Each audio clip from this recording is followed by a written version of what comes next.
আউযু বিল্লাহি মিনাশ শাইতানির রাজিম। বিসমিল্লাহির রহমানির রহিম।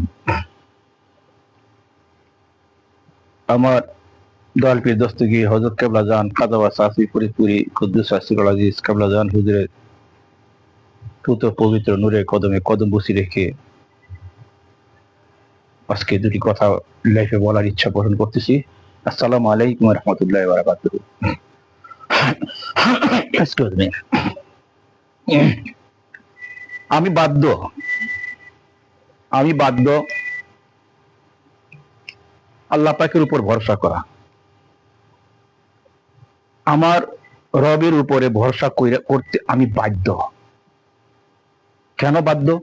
কারণ আমার অন্য কোনো ইল্লা নেই, আমার অন্য কোনো ভরসা নেই, আমার অন্য কোনো সাহায্যকারী নেই, আমার অন্য কোনো আশ্রয়দাতা নেই, আমার অন্য কোনো প্রশ্রয়দাতা নেই, আমার অন্য কারো কাছ থেকে কোনো কিছু পাওয়ার কেউ নেই।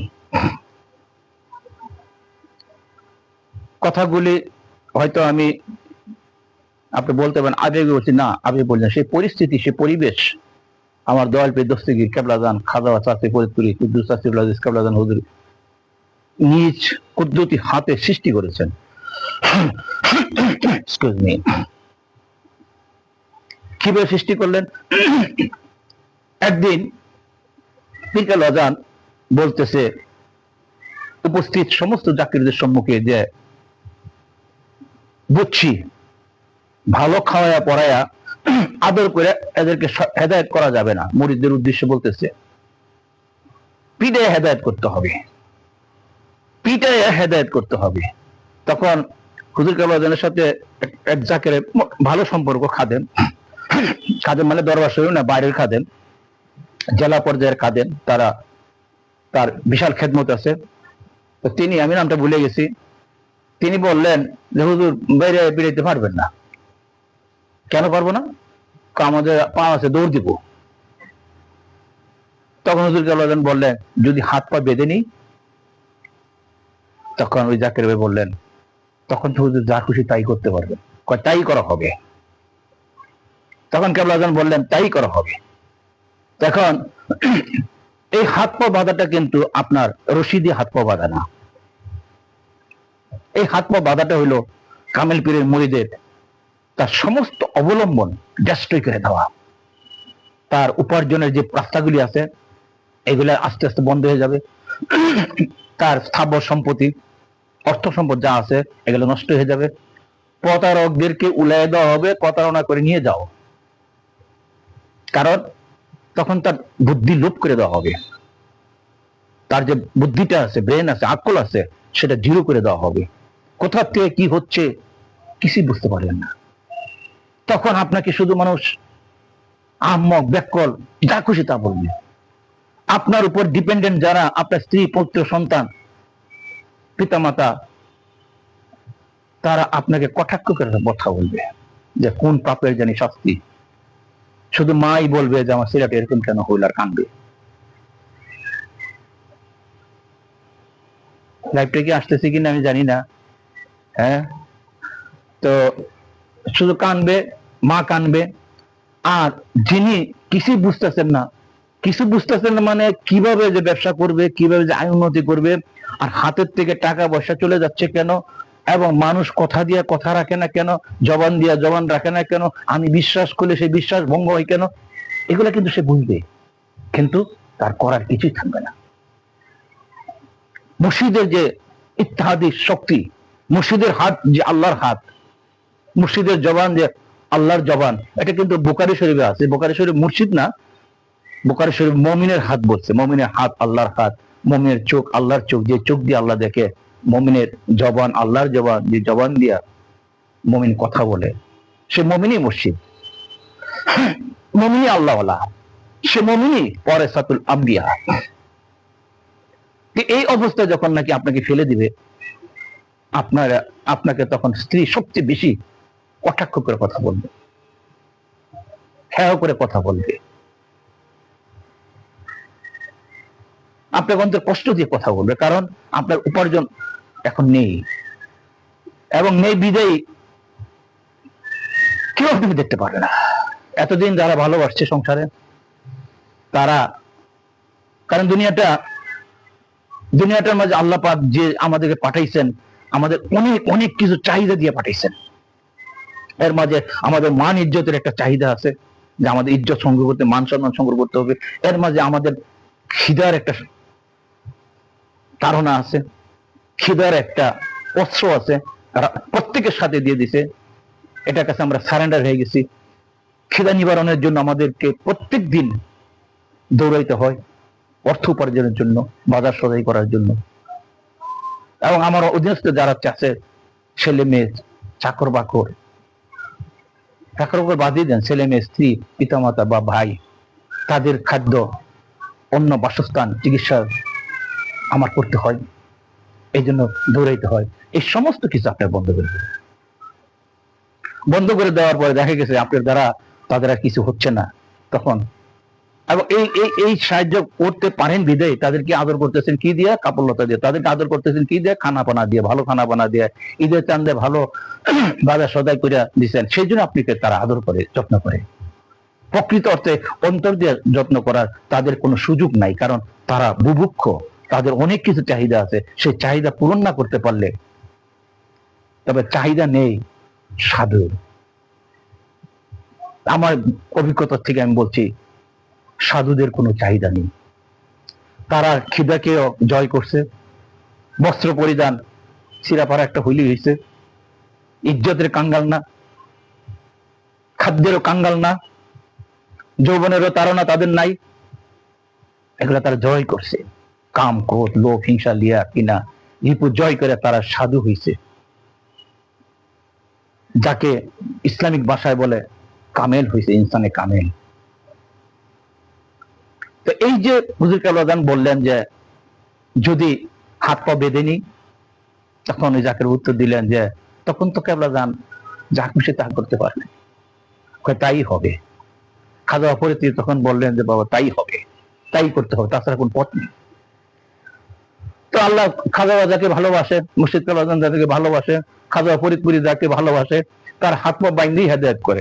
কারণ আপনাকে যখন ছোটবেলা মুসলমানি করানো হয়েছে, সার্কামসেস খাতনা করা হয়েছে, আপনি কিন্তু হাত পা বাইন্দেই নেওয়া হয়েছে। আপনাকে যখন অপারেশন করা হয় মুক্তির জন্য, রোগ মুক্তির জন্য, তখন কিন্তু আপনাকে অ্যানেস্থেসিয়া, হাত পা শুধু বান্ধা না, আপনাকে অজ্ঞান করে করা হয়েছে। আপনি দেখেন সার্জনরা, ডাক্তার আপনাকে অজ্ঞান করে অপারেশন থিয়েটারে নিয়ে করা হয়েছে। আর এত বড় অপারেশন আত্মা জগতে, আত্মা জগৎ তথা কাল তথা হৃদয়ের মধ্যে অপারেশন হবে। হৃদয়ে অপারেশন হবে, হৃদয়ের থেকে সমস্ত কুচিন্তা, কুধারণা, কুখায়েশ, কুমন্ত্রণা, কুপরচনা, যত রকমের কুসংস্কার আছে, যত রকমের কুবুদ্ধি আছে, ধর্মের যত বাজে জিনিস আপনার হৃদয় ভরপুর করে রাখছেন, সেগুলো যদি আপনাকে সেখান থেকে অপারেশন করাটা অত্যন্ত কঠিন।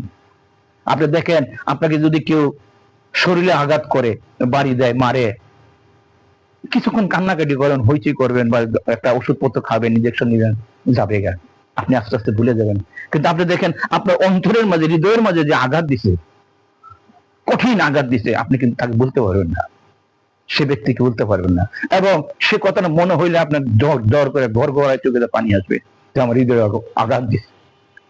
হৃদয় এত চাক্ষুষ, হৃদয় এত বড় শক্তিশালী, আমাদের মানন শক্তি সবকিছু আমাদের হৃদয়। হৃদয় এত সেন্সিটিভ, হৃদয় এত মূল্যবান, সে হৃদয়ের মাঝে আমাদের সবকিছু আসে। আমাদের চিন্তা চেতনা উদয় হয় হৃদয়ের মাঝে। কাউকে ভালোবাসবো, সেটাও হৃদয়ের মধ্যে উদয় হবে। কাউকে খাওয়াবো, সেটাও হৃদয়ের মধ্যে। কোনো ভালো কাজ করবো, সেটাও হৃদয়ের মধ্যে উদয় হবে। কোনো খারাপ কাজ করবো, সেটাও হৃদয়ের মধ্যে উদয়। প্রথম হৃদয়ের মাঝে উদয় হবে, চিন্তা চেতনার মাঝে উদয় হবে, সেটাই হৃদয়। সেই চিন্তা চেতনাটা ফলপ্রসূ করার জন্য তখন যাবে আর্কিটেক্টিং এ, প্ল্যানিং এ যাবে। প্ল্যানিং করার পরে আপনি হাত, নাক, চোখ, মুখ দিয়ে, বুদ্ধি দিয়ে এটাকে কার্যকর করবেন। কিন্তু প্রথম উঠে হৃদয়ে। সেই হৃদয়কে, সেই হৃদয়টা কিন্তু মুর্শিদ কেবলাদান যে আপনাকে তরিকা দিছে, সেই হৃদয়ের মাঝে দিছে, যেখানে খেয়াল করেন চামড়া, মাংস, হাড্ডি, তারপরে এক টুকরা গোস্ত, দফর দফর দফর দফর করতেছে, সেই গোস্তের ভিতরে লতিফে কাল। সেই গোস্তের টুকরাকে হৃদয় বলা হয়, অন্তর বলা হয়, হার্ট বলে, ইংলিশে হার্ট বলা হয়। তার ভিতরে লতিফে কাল। সেই কালবের মধ্যে শপথ দিছে, মহামূল্যবান সেই লতিফে কাল। অন্তরাজ্য, প্রত্যেকের একটা রাজ্য আছে, সেটা হৃদয় রাজ্য। এটি আসল, এটা কিয়ামতে ধ্বংস হবে না, আপনার মৃত্যুর পরে ধ্বংস হবে না। তো এই জন্য যে আমার তো সবকিছুই, আমার তো কোনো অবলম্বন নাই, আমার কোনো অবলম্বন নাই, লজ্জা নাই, আমার লজ্জা নাই আমার বলতে। কারণ আমার কেবলাজান দয়া করে আমার যেগুলো নিয়ে আমি চিন্তা করব, বাড়ি ঘর, বৃত্তি বেশাদ, গাড়ি, ড্রাইভার ছিল, 2টা ড্রাইভার ছিল, দরন ছিল 4টা, অফিস ছিল 2টা, কোম্পানি ছিল 3টা, ব্যাংক অ্যাকাউন্ট ছিল 10-12টা, কোটি কোটি টাকা ছিল, দেশ বিদেশ ঘুরতাম, এগুলো আমি চিন্তা নাই। স্ত্রী মারা গেছে, মেয়েটাও মারা গেছে, বড় মেয়েটা, তার 2টা সন্তান আছে, ছোট মেয়েটা হারিয়ে গেছে, আর তো কিছুই নেই, প্রত্যেক সম্পত্তিও নেই, বিক্রি করে মেয়ের জামাইদেরকে দিয়ে দিয়েছিলাম। আম্মকে, আম্মক আমার কেবলাজান বানাইছে আমাকে, দয়া করে আমাকে আমার কেবলাজান আহমক বানাইছে। না, আহমক না বানাইলে তো আমাকে শাসন করতে পারবে না, আমাকে হেদায়ত করতে পারবে না। আমি যদি চালাক হই তাহলে আমার কাছে হেদায়ত চলবে না তো। আপনি দেখেন, যে মুরগিটা চালাক তাকে ধরতে পারেন কিনা, যে মানুষটা চালাক তাকে কথা শোনাইতে পারেন কিনা, পারবেন না। যে সন্তানটা পিতামাতার চেয়ে বেশি চালাক, দেখেন তাকে বাদ আনতে পারেন কিনা, পারবেন না। যার জন্য দেখবেন বাপ মা বোকা ছেলে মেয়েদেরকে আদর করে বেশি, যার জ্ঞান বুদ্ধি কম তাকে বুকে না আদর করে চোখের পানি ফেলে দেয়, যে আমার বোকা ছেলেটা, সহজ সরল ছেলে। তো যাই হোক, মুর্শিদের হাত যে আল্লাহর হাত, মুর্শিদের হাত যে জবান, যে আল্লাহর জবান, মুর্শিদের চোখ যে আল্লাহর চোখ, যে চোখ দিয়ে আল্লাহ দেখে, তথা মমিনের চোখ, এটা কিন্তু বুখারী শরীফ হাদিস সমস্ত আলেম ওলামারই জানে। এখন যদি আপনি বলেন বুখারী শরীফে কত নাম্বার হাদিস, এটা আমার সময় লাগবে। একটা আলেমের কাছে আমি 100 টাকা দিয়ে কোন হুজুর এই হাদিসটা কত নম্বর হাদিস, তিনি ইজি বলে দেবেন, পরের দিন আপনাকে ইয়া করে দেবো। আমাকে হ্যাস্ত করতে যদি আপনি প্রশ্ন করেন, আমি আইনা দিতে পারবো, কিন্তু তার আগে আপনি চ্যালেঞ্জ করবো যে এই হাদিসটা আছে কি নাই, আপনি আগে বলেন। যদি নাই বলেন, আপনাকে বেড ধরতে হবে আমার সাথে, 10,000 টাকা, আমি না প্রমাণ করে দেবো, আমি বিনা পরিশ্রমে খাটবো না। এই কথা কোরআনেও আছে,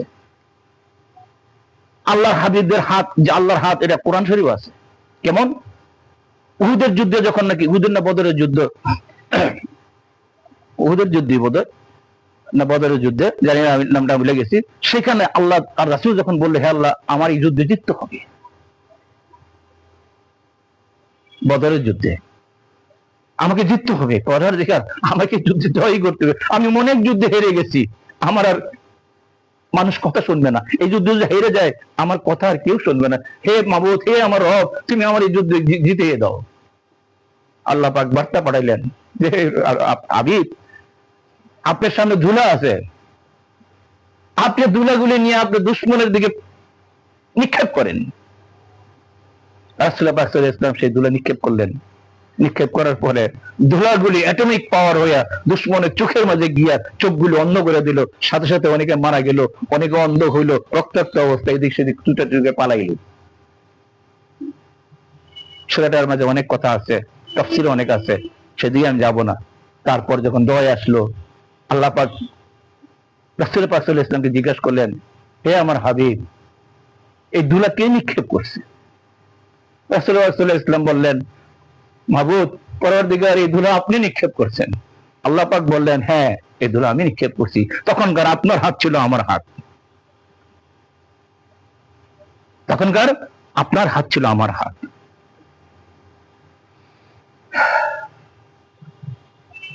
আসসালামু আলাইকুম ওয়া রাহমাতুল্লাহ।